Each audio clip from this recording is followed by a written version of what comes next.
the most common thing people's going to be doing is stuffing the legs. Say he's playing collar and sleeve, De La Riva will be doing all this. What do I want to do? I want to swim inside. If I get the inside space, I'll most likely stuff this leg, step over. We're sort of in the headquarters.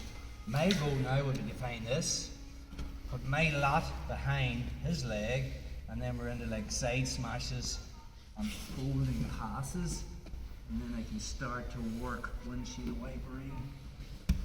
From Aaron's perspective, he's in a strong position. Does he want to go back to shallow lasso?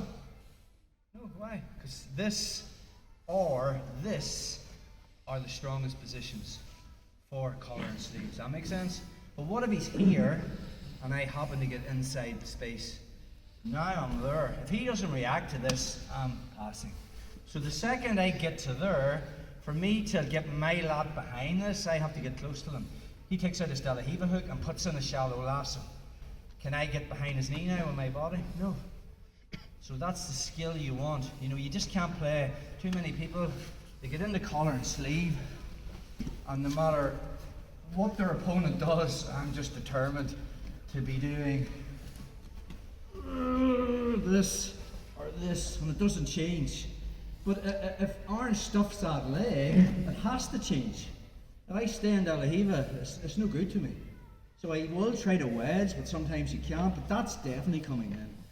That makes sense. That allows me to maybe extract that. Find that, then I'm back into the game again. If that makes sense. So let's talk about if I can't get this leg back in action. So say we were playing De La Riva, or playing collar and sleeve, Aaron manages to get that and he stuffs it down. And he even keeps holding it, yeah, which is a good thing, because then he can work different passes and stuff. If I use this and I can't extract it, he's going to be passing as long as his hands have got grips. So I want to make him post.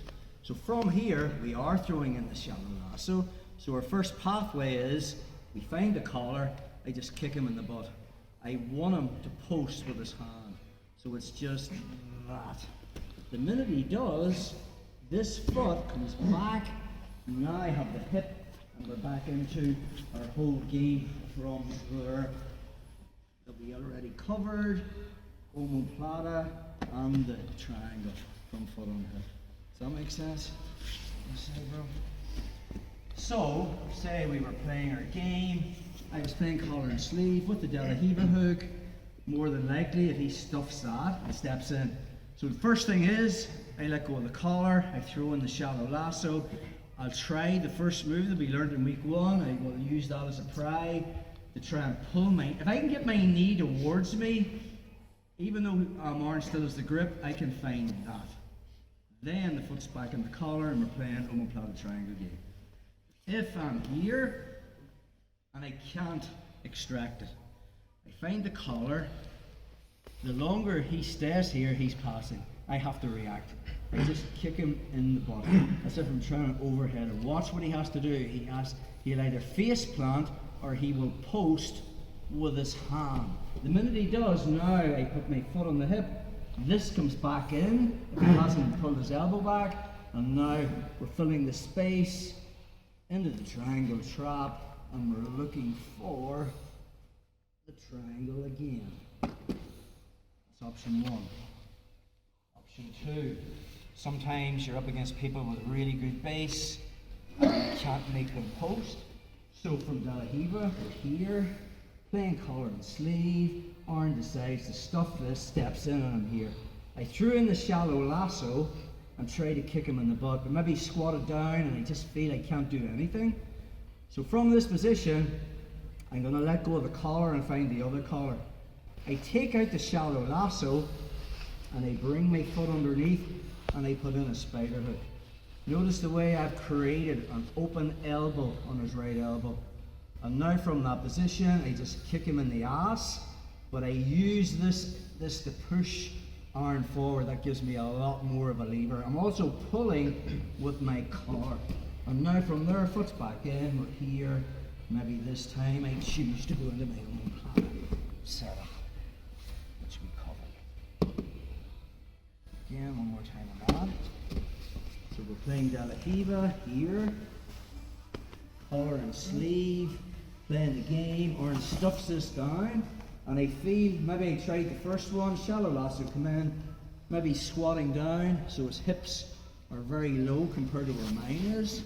So if that's the case, we switch grips. If you're playing spider guard, you never keep the collar grip on the same side as the spider hook, obviously because you're going to get past. So I want to be on this side. So from that shallow lasso, we just switch grips from one collar to the other collar. I take out the shallow lasso and I can bring my knee to the inside, and then I just put my foot on his bicep. Now nothing's really changed. Even if Orange's really squatting down, I can really pull him forward with that grip. That's what I want. Back to the first collar, hips in, and we're ready to play the whole game again. Just one more time on that. So the first pass, the first pathway, from De La Hiva, here. He stuffs the foot, shallow lasso, kick him in the butt, find the hip, and then back into collar and sleeve. Second pathway, from here, he stuffs the foot. I try to pull him forward with the shallow lasso, doesn't work. Switch grips and bring my knee inside, and we're here. And now, even if Orange's sitting straight back, I can use that and the kick to pull him forward. Foot on the hip, back into collar and sleeve, and the whole game again. So, we're still